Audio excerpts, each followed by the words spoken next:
میں نے شکر الحمدللہ پڑھا جب میری نند کی شادی ہو گئی اور وہ رخصت ہو کر اپنے گھر چلی گئی، کیونکہ نند کے ہوتے ہوئے میں نے ایک دن بھی سکھ کا سانس نہیں لیا تھا۔ اس نے مجھ پر طرح طرح کے ظلم کرنے میں کوئی کسر پیچھے نہیں چھوڑی تھی۔ اس کو مجھ سے کیا دشمنی تھی یہ تو میں نہیں جانتی تھی، پر اس کے کہنے پر میری ساس نے مجھ پر جو ظلم ڈھائے تھے وہ ناقابل برداشت تھے۔ میرا نام فاطمہ ہے اور میں ایک غریب گھرانے سے تعلق رکھتی تھی۔ میری ساس جب میرا رشتہ لینے کے لیے آئی تھی تو اس نے مجھ پر بہت ہی پیار جتایا تھا۔ میں دل ہی دل میں یہ سوچ کر کافی خوش ہو رہی تھی کہ شادی سے پہلے نہ سہی، چلو شادی کے بعد ہی سہی، کسی رشتے کا تو پیار دیکھنا مجھے نصیب ہو رہا ہے، کیونکہ میں بن ماں باپ کے پلی تھی اور ساری عمر رشتوں کے پیار کے لیے ترسی ہوئی تھی۔ میری دادی نے پال پوس کر مجھے بڑا کیا تھا، پر کبھی بھی میرے ساتھ پیار سے بات نہیں کی تھی۔ دادی کا یہ خیال تھا کہ میں ایک منحوس لڑکی ہوں جس کے آنے کے بعد ان کے بیٹے اور بہو کی جان چلی گئی تھی۔ میرے ماں باپ کا انتقال ایک حادثے میں ہوا تھا جب میں 4 مہینے کی تھی، اور پھر دادی نے یہی سوچ لیا کہ شاید ان کی موت کی ذمہ دار میں ہی ہوں، پر جس کی قسمت میں جو لکھا ہوتا ہے وہ ہو کر ہی رہتا ہے۔ اس بات میں میرا تو کوئی بھی قصور نہیں تھا، جس کی وجہ سے دادی نے بچپن سے لے کر آج تک میرے ساتھ اپنا رویہ بہت ہی تلخ رکھا۔ رشتہ ہو جانے کے بعد کچھ ہی دنوں میں میری شادی ہو گئی، اور جب شادی کی پہلی رات میں اپنے کمرے میں بیٹھی اپنے شوہر کا انتظار کر رہی تھی تو میرے شوہر کے آنے سے پہلے ہی میری نند میرے کمرے میں داخل ہوئی۔ اس نے مجھے پہلی رات ہی کہہ دیا کہ تم اس غلط فہمی میں مت رہنا کہ میں تمہیں یہاں پر سکھ سے رہنے دوں گی، میں تمہاری زندگی عذاب کر دوں گی۔ جس طرح تم نے میری خوشیاں چھینی ہیں میں تمہاری ساری خوشیاں چھین کر رہوں گی۔ جب تک میں نے تم سے اپنا بدلہ نہ لے لیا تب تک مجھے سکون نہیں آئے گا۔ میری نند کی یہ ساری باتیں سننے کے بعد مجھے معلوم نہیں تھا کہ وہ کس چیز کا بدلہ مجھ سے لینا چاہتی ہے، کیونکہ رشتہ تو اس کی ماں خود ہی ہمارے گھر لینے کے لیے آئی تھی۔ اس سے پہلے تو ہم ان لوگوں کو جانتے تک نہیں تھے۔ میری نند کے چلے جانے کی کچھ ہی دیر بعد میرا شوہر کمرے میں داخل ہوا، جس کو میں نے اس وقت پہلی بار ہی دیکھا تھا۔ میں دل ہی دل میں یہی سوچ رہی تھی کہ جس طرح اس کی بہن میرے ساتھ بدتمیزی کر کے گئی ہے، شاید بھائی کا رویہ بھی ویسا ہی ہوگا، پر میں غلط تھی۔ میرے شوہر جیسے ہی کمرے میں داخل ہوئے اور میرا چہرہ دیکھتے ہی سبحان اللہ اور ماشاء اللہ کہنے لگے۔ انہوں نے مجھے کہا کہ اللہ پاک نے فرصت میں تمہیں بنایا ہے، مجھے تو پہلی نظر میں ہی تم پسند آ گئی تھی، اور اسی وقت میں نے سوچ لیا تھا کہ میں تمہیں اپنا شریک حیات بنا کر ہی رہوں گا، اور میں اپنے ارادوں میں کامیاب ہو گیا۔ میں دل ہی دل میں بہت حیران ہو رہی تھی کہ آخر میرے شوہر نے مجھے کہاں پر پہلی بار دیکھا ہوگا جو میں ان کو پسند آ گئی۔ پھر انہوں نے خود ہی مجھے بتایا کہ ایک دوست کی شادی میں میں نے آپ کو دیکھا تھا، اور اسی دوست کے ذریعے میں نے آپ کے گھر کا پتہ لگا لیا، پھر اپنی امی کو بہت مشکل سے اس رشتے کے لیے منا کر آپ کی طرف بھیجا تھا، کیونکہ اب مجھ سے آپ کے بغیر رہا بالکل بھی نہ جاتا، اسی لیے میں نے اپنی امی کو اپنی جان دینے کی دھمکی دے کر آپ کی طرف بھیجا تھا، اور پھر ہم دونوں کا رشتہ ہو گیا۔ مجھے تو یقین نہیں آ رہا تھا کہ میں بھی کسی کو اتنی پسند آ سکتی ہوں کہ کوئی میرے لیے اپنی جان بھی دے سکتا ہے۔ میں اس وقت خود کو بہت ہی خوش قسمت محسوس کر رہی تھی کہ میں نے اتنا اچھا اور اتنی محبت کرنے والا شوہر پایا تھا، پر اگلے ہی دن ساس اور نند کا رویہ دیکھ کر اپنی ہی قسمت پر رونا آ رہا تھا۔ جو ساس چند دن پہلے مجھ پر جان نچھاور کر رہی تھی اور میری دادی کو کہہ رہی تھی کہ آپ اپنی پوتی کا رشتہ مجھے دے دیں، میں آپ کی پوتی کو اپنی ہتھیلی کا چھالا بنا کر رکھوں گی، وہی ساس آج مجھے بددعائیں دے رہی تھی۔ شادی کے دوسرے دن جیسے ہی میں کمرے سے باہر گئی تو میری نند رو رہی تھی اور میری ساس اس کو چپ کروا رہی تھی۔ میں کافی حیران اور پریشان ہو کر ان دونوں کو دیکھ رہی تھی کہ آخر کیا بات ہو سکتی ہے جس کی وجہ سے میری نند اتنا رو رہی ہے، کیونکہ مجھے اپنی نند کی وہ ساری باتیں بھی یاد تھیں جو رات کو آ کر اس نے میرے کمرے میں مجھے بولی تھی۔ میری نند اس وقت بھی اپنی ماں سے بول رہی تھی کہ اس ڈائن کو نکالو ہمارے گھر سے، یہ میری خوشیوں کو کھا گئی ہے۔ میں اپنی ساس کے پاس جا کر ان سے پوچھنے لگی کہ امی جان کیا ہوا ہے، شمائلہ کیوں رو رہی ہے؟ تو میری ساس نے مجھے بددعا دیتے ہوئے کہا، اللہ پاک تمہیں بھی کوئی خوشی نصیب نہیں کرے گا، جس طرح تمہاری وجہ سے میری بیٹی کی خوشیاں اس سے چھن گئی ہیں۔ مجھے کچھ بھی سمجھ نہیں آیا کہ وہ ایسا کیوں بول رہی ہیں، تو میرے شوہر نے اسی وقت کمرے سے نکل کر میری ساس کو خبردار کیا اور کہنے لگے کہ آئندہ کبھی بھی میری بیوی سے اس طرح کوئی بات نہیں کرے گا۔ میرے شوہر نے اپنی ماں کو بولا کہ اس میں میری بیوی کا کوئی بھی قصور نہیں ہے اور نہ ہی یہ کچھ جانتی ہے۔ میرے شوہر میرا ہاتھ پکڑ کر مجھے کمرے میں لے گئے تو میں نے ان سے وہاں جا کر سوال کیا کہ کیا بات ہے، آپ کی بہن کیوں رو رہی ہیں اور آپ کی ماں مجھے اس طرح کیوں بول رہی تھی کہ میں نے ان کی خوشی چھینی ہے۔ میرے شوہر نے مجھے کہا کہ تم پریشان نہ ہو، ایسی کوئی بھی بات نہیں ہے، دراصل میں نے ان کی مرضی کے خلاف جا کر شادی کی ہے، اسی لیے وہ ایسا بول رہی ہیں، تمہیں کوئی بھی ٹینشن لینے کی ضرورت نہیں ہے۔ میرے شوہر میرے لیے خود ہی کچن سے جا کر ناشتہ لے آئے اور ہم دونوں نے مل کر ناشتہ کیا۔ میرے شوہر کسی کام سے جب باہر چلے گئے تو میں کمرے میں اکیلی بیٹھی بور ہو رہی تھی۔ میں پھر سے کمرے سے باہر اپنی ساس کے ساتھ بیٹھنے کے لیے چلی گئی کیونکہ میں چاہتی تھی کہ ان کے دل میں میرے خلاف جو کچھ بھی ہے میں وہ دور کر کے رہوں گی اور ان کو بتاؤں گی کہ میری کوئی بھی غلطی نہیں ہے، آپ تو خود ہی اپنے بیٹے کے لیے میرا رشتہ لے کر آئی تھی، تو اب میرے ساتھ آپ ایسا کیوں کر رہی ہیں؟ جیسے ہی میں باہر نکلی تو میری ساس ملازمہ سے کہہ رہی تھی، اب تمہیں یہاں پر آنے کی کوئی بھی ضرورت نہیں ہے، میری بہو آ گئی ہے، اب سارے گھر کا کام وہی کرے گی۔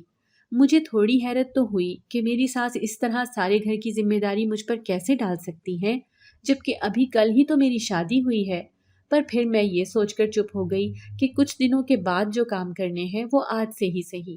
ہو سکتا ہے اس وجہ سے میری ساس کا دل مجھ سے تھوڑا نرم ہو جائے اور گھر کے کام کر کے میں ان کا دل جیت سکوں۔ میں نے خوشی خوشی سارے گھر کی ذمہ داری اٹھا لی اور سارے گھر کے کام دل سے کرنے لگی۔ سارا دن کام میں ہی گزر جاتا تھا اور میرے شوہر کے لیے میرے پاس بالکل بھی ٹائم نہیں ہوتا تھا۔ جب وہ گھر آتے تو مجھ سے اکثر یہ شکایت کرتے رہتے تھے کہ تم مجھے بالکل بھی ٹائم نہیں دیتی ہو، میں جب بھی گھر آتا ہوں تم کسی نہ کسی کام میں مصروف رہتی ہو، میرا دل چاہتا ہے میں تمہارے ساتھ بیٹھوں، تم سے باتیں کروں، پر تم ہو کہ پتہ نہیں کن الجھنوں میں الجھی ہوئی ہو۔ میں اپنے شوہر کو ناراض کر دیتی تھی صرف اس لیے کہ ساس کو راضی کر سکوں، پر وہ مجھ سے ہرگز راضی نہیں ہوتی تھی۔ شادی کے 2 مہینوں بعد اچانک میری طبیعت خراب ہونے لگی، میرے سر کو چکر آنے لگے تو میرے شوہر مجھے ہسپتال لے گئے۔ ڈاکٹر کے پاس پہنچ کر جب ہم نے ٹیسٹ کروائے تو پتہ چلا کہ خوشخبری ہے، میں ماں بننے والی ہوں۔ یہ خبر سننے کے بعد تو میں بہت زیادہ خوش ہونے لگی اور میرے شوہر بھی اس بات سے کافی خوش تھے۔ مٹھائی خرید کر ہم گھر واپس آئے تو میرے شوہر نے آتے ہی وہ مٹھائی اپنی ماں اور بہن کو کھلاتے ہوئے مبارکباد دی اور بتایا کہ وہ دادی بننے والی ہیں۔ میری ساس کے چہرے پر تو تھوڑی بہت خوشی مجھے اس وقت نظر آ رہی تھی کیونکہ بھلے وہ مجھ سے خوش نہ ہوں، پر میرے پیٹ میں جو بچہ تھا وہ ان کے بیٹے کا ہی تھا اور ان کی ہی نسل آگے بڑھ رہی تھی، اسی لیے وہ خوش ہو رہی تھی۔ پر میں نے جب اپنی نند کی طرف دیکھا تو اس کے چہرے کا رنگ ایک دم اڑ گیا تھا۔ میرے شوہر نے اپنی ماں کو کہا کہ اب فاطمہ گھر کا کوئی بھی کام نہیں کرے گی کیونکہ ڈاکٹر نے سختی سے منع کیا ہے اور اس کو بیڈ ریسٹ کے لیے ہی بولا ہے۔ اس گھر میں میرا شوہر ہی کمانے والا تھا، اسی لیے اس کی بات کی سب کو ہی لاج رکھنی تھی۔ جب میرا شوہر آفس چلا جاتا تو میں کمرے میں بند رہتی، لیکن کبھی بھی مجھے کھانے پر نہ بلایا جاتا، میں خود ہی اٹھ کر چلی آتی، جو میری ساس نے کھانا بنا کر کچن میں رکھا ہوتا وہی نکال کر کھا لیتی۔ وہ گھر کا کام کاج تو کر رہی تھی مگر ان کا میرے ساتھ سلوک ویسا ہی تھا، وہ کبھی بھی مجھ سے ہنس بول نہیں لیتی تھی، ہمیشہ میری ساس اور نند آپس میں ہی بیٹھی رہتی، اگر کبھی میں باہر آ جاتی تو منہ بنا کر وہ دونوں کمرے میں چلی جاتی۔ پھر بھی میں خوش تھی کہ میرے شوہر کا رویہ میرے ساتھ ٹھیک تھا اور مجھے گھر کا بھی کوئی کام نہیں کرنا پڑتا تھا۔ پھر ایک رات میرے شوہر کو آنے میں بہت دیر ہو گئی تھی اور میں باہر چہل قدمی کرنے کے لیے نکل آئی تھی تاکہ ان کا انتظار کر سکوں، جب بھی میری نند کے کمرے سے مجھے باتیں کرنے کی آواز آئی۔ کیونکہ میری ساس تو اس وقت دوائی کھا کر سو چکی تھی، پھر میری نند آخر کس سے اتنی دیر سے باتیں کر رہی تھی؟ جب میں نے قریب جا کر سنا تو وہ کسی کے آگے منتیں کر رہی تھی کہ اگر میرے بھائی نے میرا نہ سوچا، میری خوشیوں کی ان کو فکر نہیں ہے، تو تم ہی میری خوشیوں کے لیے سوچو۔ میں تو کئی سالوں سے تم سے محبت کرتی تھی اور اب بھی کرتی ہوں، تم نے تو میرے ساتھ جینے مرنے کے وعدے کیے تھے، اب کیوں اپنے وعدوں سے مکر رہے ہو؟ یہ بات سنتے ہی میری تو جیسے جان پر بن آئی تھی۔ وہ یقیناً کسی لڑکے سے باتیں کر رہی تھی اور اسے خود سے شادی کرنے پر مجبور کر رہی تھی، جو اس کے لیے آگے جا کر خطرناک ثابت ہونے والا تھا، کیونکہ رشتے زبردستی کے نہیں ہوتے، رشتے صرف پیار محبت کے ہی ہوتے ہیں۔ اگر وہ اس سے شادی نہیں کرنا چاہتا تھا تو میری نند کو بھی پیچھے ہٹ جانا چاہیے تھا، مگر اس نے اس کی منتیں کرنا نہ چھوڑی۔ پھر اگلے دن میری نند اور میری ساس بڑی چادریں اوڑھ کر نہ جانے کہاں چلی گئی۔ میں سوچ رہی تھی کہ نند کو سمجھاؤں گی کہ میں تمہارے لیے کسی اچھے گھر میں رشتہ ڈھونڈوں گی، یا پھر کسی رشتے والی سے کہہ کر تمہارا رشتہ کسی بہت اچھے اور امیر گھر میں کروا دیں گے۔ پر وہ تو ہتھیلی پر سرسوں جمانے کی کوشش کر رہی تھی اور میری کوئی بھی بات سننے کو تیار نہ تھی۔ شام کو جب میری ساس اور نند تھکے ہارے گھر آئے تو ان کے چہرے پر ایک عجیب سی خوشی واضح تھی، مگر انہوں نے مجھ سے اس بات کو شیئر کرنا ضروری نہ سمجھا۔ رات کو جب میرے شوہر گھر آئے تو وہ دونوں اس کے پاس آئیں اور کہنے لگی کہ دانیال شمائلہ سے شادی کرنے پر راضی ہو گیا ہے۔ ہم نے تمہاری بات مانی تھی، اب ایک بات تمہیں بھی ہماری ماننی ہوگی۔ میری ساس نے میرے شوہر سے مخاطب ہوتے ہوئے کہا کہ اس گھر میں شمائلہ کا جو حصہ ہے اس کی رقم اس کے نام کر کے دے دو۔ اس کے شوہر نے یہ شرط رکھی ہے۔ میرا شوہر یہ سن کر بہت حیران ہوا اور ان سے کہنے لگا کہ جو آدمی ابھی سے شرائط پر رشتہ قائم کر رہا ہے وہ کبھی بھی شمائلہ کو خوش نہیں رکھے گا۔ آپ ابھی سے اسے پیسے دینا شروع کر رہی ہیں، آگے جا کر شمائلہ بہت پچھتائے گی، لیکن پھر بھی مجھے آپ لوگوں کی شرط منظور ہے۔ پر میری ایک بات ہمیشہ یاد رکھنا، اب جو کچھ بھی پیچھے رہ جائے گا وہ میری بیوی کے نام پر ہوگا، چاہے وہ میرا کاروبار ہو یا میرے گھر کا حصہ۔ میں آپ لوگوں کو آپ کا حصہ دے رہا ہوں اور شمائلہ کو رخصت کر رہا ہوں۔ اس سے آگے شمائلہ مجھ سے کوئی بھی امید نہ رکھے۔ آپ نے مجھ سے پوچھے بغیر شمائلہ کا رشتہ اس آدمی کے ساتھ کر دیا۔ مجھے ان لوگوں کے گھر کے چال چلن پہلے ہی پسند نہیں تھے، اسی لیے تو میں نے وہاں رشتہ نہیں کیا تھا۔ وہ لوگ شروع سے ہی لالچی تھے اور میں اس بات سے واقف ہو چکا تھا، تبھی تو میں نے فاطمہ کا انتخاب کیا تھا اس کی سچائی دیکھ کر۔ وقت گزرتا رہا، 2 مہینے کے اندر اندر میرے شوہر نے بہت مشکلوں سے پیسوں کا بندوبست کیا اور شمائلہ کے اکاؤنٹ میں وہ سارے پیسے جمع کیے اور ان کی ایک فائل بنا کر شمائلہ کو دے دی، جو شمائلہ نے دانیال کو دکھائی۔ اس کے بعد ان دونوں کی شادی بہت دھوم دھام سے کر دی گئی، مگر اس شادی میں میرے شوہر ہرگز خوش نہیں تھے۔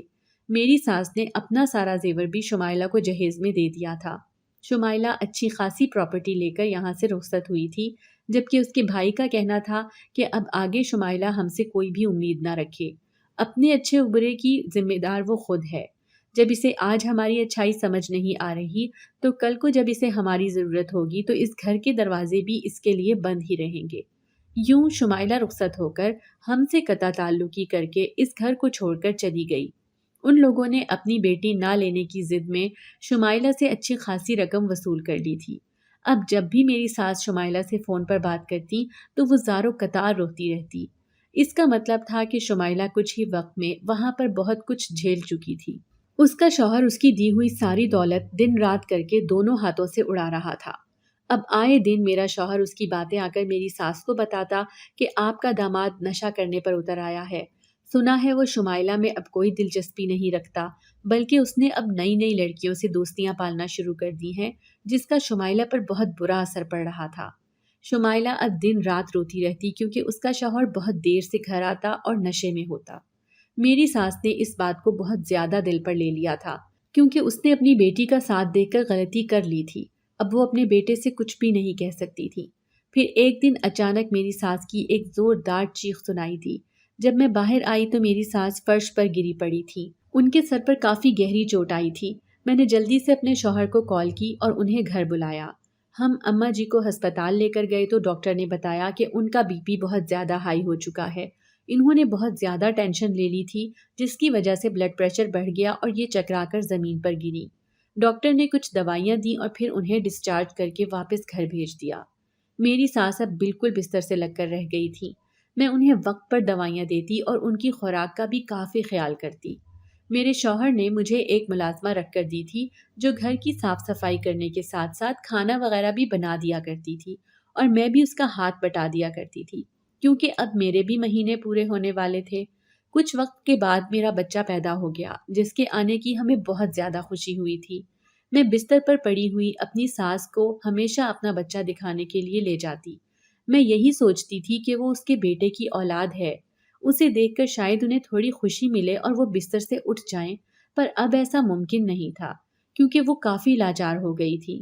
میرے شوہر اپنے ملک میں تو کاروبار کرتے ہی تھے، پر اب ان کا خیال تھا کہ وہ بیرون ملک جا کر وہاں پر الگ سے اپنا کاروبار شروع کریں اور کافی سارا پیسہ کمائیں، جس سے ان کے بچے کو آنے والی زندگی میں کوئی بھی مشکل کا سامنا نہ کرنا پڑے۔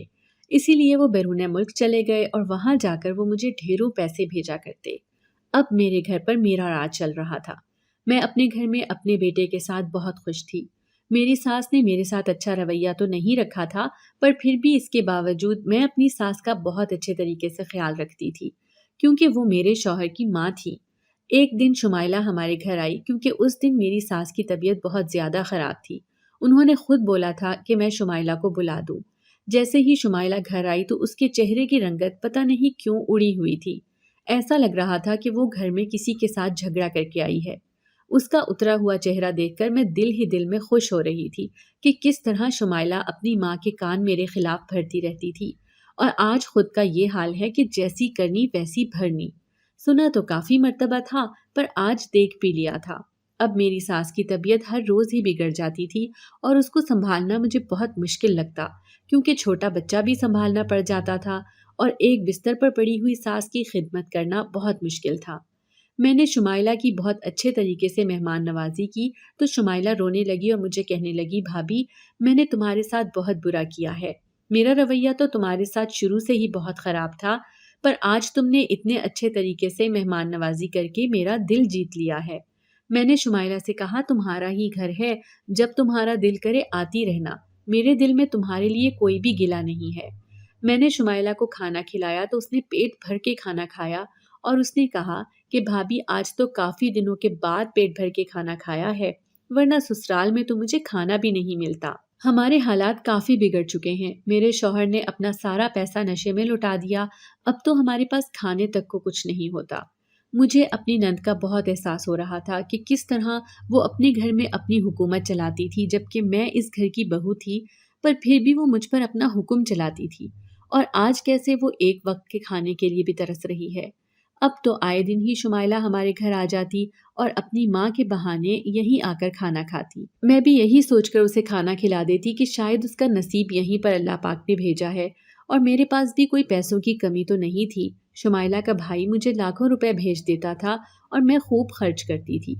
ایک دن اچانک سے خبر ملی کہ میرے شوہر کا بیرون ملک میں انتقال ہو گیا ہے۔ یہ خبر سننے کی دیر تھی کہ میں اسی وقت بے ہوش ہو گئی۔ پھر کب مجھے ہسپتال لے جایا گیا، کب میں ہوش میں آئی، کچھ معلوم نہیں تھا۔ جب میں مکمل طور پر ہوش میں آئی تب میرے شوہر کی موت کو 2 دن گزر چکے تھے اور خبر ملی تھی کہ میرے شوہر کو وہیں پر دفنا دیا گیا ہے۔ میں اپنی قسمت پر زاروں قطار رو رہی تھی کہ میں اتنی بدنصیب کیسے ہو سکتی ہوں کہ اپنے شوہر کا آخری دیدار بھی نہ کر پائی تھی۔ اب تو ساری زندگی ہی اپنی قسمت پر رونا تھا، اسی لیے خود کو تھوڑا بہت سنبھال کر اپنے بچے کو دیکھنے لگی۔ جب مجھ میں تھوڑی بہت ہمت آئی تو کچھ ہی دنوں کے بعد میری ساس کا بھی انتقال ہو گیا، کیونکہ وہ اپنے بیٹے کا دکھ برداشت نہ کر پائی۔ قسمت ایسی پلٹی کہ کچھ پتہ نہ چلا کس طرح میں غریب سے امیر اور پھر امیر سے غریب ہوتی چلی گئی۔ پتہ ہی نہ چلا میرے شوہر کی کمائی کے سارے پیسے چند سالوں میں ہی ختم ہو گئے، کیونکہ اس کے بھیجے ہوئے پیسے میں نے کبھی بھی جمع نہیں کیے تھے۔ وہ ہمیشہ مجھے کہتے تھے کہ تم دونوں ہاتھوں سے پیسے خرچ کیا کرو، میں ہمیشہ تمہارے لیے اتنے ہی پیسے کماتا رہوں گا۔ اسی لیے میں نے کبھی یہ نہیں سوچا تھا کہ یہ وقت مجھ پر بھی آ سکتا ہے۔ اب میں اپنے گھر میں بالکل اکیلی ہو کر رہ گئی تھی۔ مجھے بہت ڈر لگتا تھا اس ویران گھر میں اکیلے رہنے سے۔ ان چند سالوں میں نے اپنے گھر پر جو حکومت چلائی تھی وہ سب باتیں اب مجھے یاد آ رہی تھی۔ کس طرح میں اپنی نند کی بے بسی پر ہنسی تھی اور اس پر ترس کھا کر اسے کھانا دیا تھا، اس کو باتیں سنائی تھی، اور اب خود میرے ساتھ وہی حال تھا کہ آج میرے اسی گھر میں میرے لیے کھانے تک کو کچھ نہیں تھا۔ میرا بچہ بھوکا رو رہا تھا اور مجھ سے کھانا مانگ رہا تھا۔ میں اتنی بے بس تھی کہ اس کو کچھ کھانے کے لیے نہیں دے پا رہی تھی، اور میں اپنے دونوں ہاتھوں کو خالی دیکھ کر بہت رو رہی تھی اور اپنی سوچ پر افسوس کر رہی تھی کہ میں نے کیوں اتنے سارے پیسے دونوں ہاتھوں سے لٹائے، اپنے لیے اور اپنے بچے کے لیے کیوں کچھ جمع نہیں کیا، جبکہ میرا شوہر تو اپنے سارے کے سارے پیسے مجھے بھیج دیتا تھا۔ جب میرے بیٹے کی اور میری بھوک برداشت سے بڑھ گئی تو میں پھر اسی نند کے پاس چلی گئی جو میرے پاس کھانا کھانے آئی تھی۔ میں جیسے ہی اپنی نند کے گھر پہنچی وہ مجھے دیکھ کر کافی خوش ہونے لگی، اور مجھے یقین نہیں آ رہا تھا جب اس وقت اس نے میرے سامنے انتہائی لذیذ کھانا پیش کیا۔ میں سوچ رہی تھی کہ یہ میری نند جو کچھ عرصے پہلے میرے پاس کھانا کھانے کے لیے آتی تھی، کیونکہ اس کے گھر میں کھانے کے لیے کچھ بھی نہیں ہوتا تھا، کیونکہ اس کا شوہر تو اس کی ساری دولت ختم کر چکا تھا، تو اب اس کے پاس اتنی جلدی اتنا پیسہ کہاں سے آیا جو یہ طرح طرح کی چیزیں بنا کر میرے سامنے پیش کر رہی ہے۔ میں نے کھانا کھا کے اللہ پاک کا شکر ادا کیا کہ اس نے مجھے اور میرے بیٹے کو پیٹ بھر کر کھانا نصیب کیا۔ کیونکہ مجھے تو اب اس ساری دنیا میں کوئی آسرا نظر نہیں آ رہا تھا۔ اگر میں آج اس نند کے پاس نہ آتی تو شاید ہم ماں بیٹے بھوک کے مارے مر ہی جاتے، کیونکہ ہمارے گھر میں تو کھانے کے لیے کچھ بھی موجود نہیں تھا۔ میری نند نے مجھے منت کر کے اپنے ہی پاس روک لیا کہ گھر میں اکیلی ہو جاؤ گی، تم دونوں کا خیال رکھنے والا وہاں پر کوئی بھی نہیں ہے، میرے پاس ہی رک جاؤ۔ نند کی منتیں کرنے پر میں اسی کے پاس یہ سوچ کر رک گئی کہ میرے بیٹے کا یہ خیال رکھ لیا کرے گی اور میں کہیں نہ کہیں نوکری کر کے اپنا پیٹ پال لوں گی۔ میری نند نے مجھے نوکری کرنے سے روکا اور کہا، جب تک آپ میرے گھر پر ہیں آپ کو کسی بھی چیز کی فکر کرنے کی ضرورت نہیں ہے۔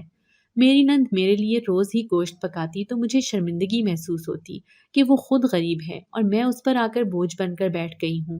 اس طرح مجھے اچھا نہ لگتا اور میں دل ہی دل میں شرمسار ہونے لگ جاتی۔ پر جب میری نند ہر روز گوشت پکاتی تو ان دونوں میاں بیوی میں ہر وقت پیسوں کو لے کر جھگڑا لگا رہتا۔ وہ اپنے میاں کو کہتی، گھر میں آٹا ختم ہے، چینی ختم ہے، سارا سودا ختم ہو گیا ہے، محنت مزدوری کرو، جا کر پیسے کماؤ تاکہ ہم اپنا پیٹ پال سکیں۔ اور اس کا شوہر اس سے لڑ پڑتا کہ مجھ سے نہیں ہوتی محنت، مجھ سے نہیں ہوتی مزدوری، خود اپنا پیٹ پالو، جا کر بھیک مانگو۔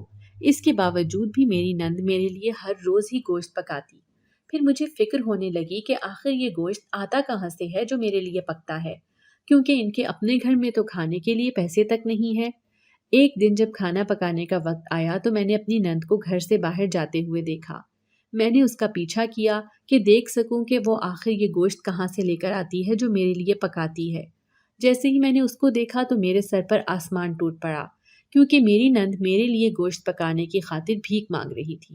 وہ بھیک سے پیسے جمع کر کے گوشت خریدا کرتی اور پھر میرے لیے بناتی۔ میں نے جب اس کو دیکھا تو میری آنکھوں سے آنسو نکلنے لگے۔ میں نے اس کے پاس جا کر اس کو روکا کہ تمہیں میرے لیے بھیک مانگنے کی کوئی ضرورت نہیں ہے۔ وہ میری نظروں میں کافی شرمندہ ہو رہی تھی کہ مجھے پتہ چل گیا ہے کہ وہ بھیک مانگ کر مجھے گوشت پکا کر کھلاتی رہی ہے۔ میں نے اس کو کہا کہ اس کی کیا ضرورت تھی، تو اس نے مجھے کہا کہ میری مرحومہ ماں نے کہا تھا کہ اپنی بھابھی کا ہمیشہ خیال رکھنا، اس کے ساتھ ہم نے ہمیشہ برا کیا ہے، جبکہ وہ ہمارے لیے کسی فرشتے سے کم نہیں ہے، اور جس طرح آپ نے میری ماں کا آخری وقت میں خیال رکھا اور اس کی خدمت کی، میں تو آپ کا یہ احسان کبھی بھی نہیں اتار سکتی۔ آپ میرے مرحوم بھائی کی بیوہ ہیں، مجھے آپ کے لیے بھیک مانگنی پڑے یا آپ کے لیے جان دینی پڑے، میں وہ بھی کر سکتی ہوں۔ آپ میرے گھر پر مہمان بن کر آئی ہیں، میں آپ کی خدمت کرنا چاہتی ہوں اور آپ کا خیال رکھنا چاہتی ہوں۔ میں اپنے دل میں بہت ہی شرمندہ ہو رہی تھی اس وقت پر جب میری نند میرے گھر آ کر کھانا کھاتی تھی اور میں اس کی اس حالت پر خوش ہوتی تھی۔ میں اپنی نند کو اپنے ساتھ اپنے گھر لے گئی، کیونکہ میں اب نہیں چاہتی تھی کہ وہ اپنے شوہر کے ساتھ رہے، کیونکہ وہ اس کو بہت مارتا تھا اور ہر وقت نشے میں دھت رہتا تھا۔ ہم دونوں ہمارے گھر آ گئے اور یہاں آ کر ہم دونوں نے ایک چھوٹا سا کھانے کا سٹال کھول لیا۔ میری نند اور میں اچھے اچھے کھانے بنا کر گھروں میں جا کر بیچتے تھے اور سارے لوگ اپنا وقت بچانے کے لیے ہم سے ہی کھانا لے لیا کرتے تھے۔ ہمارے محلے کے لوگ ہمارے اسٹائل سے کافی خوش تھے، کیونکہ ان کے ٹائم کی اب کافی بچت ہو گئی تھی جو ان کو کھانا بنانے میں لگ جاتا تھا۔ اس کے بعد ہم دونوں ساتھ ساتھ بہت خوش اور پرسکون زندگی گزارنے لگے۔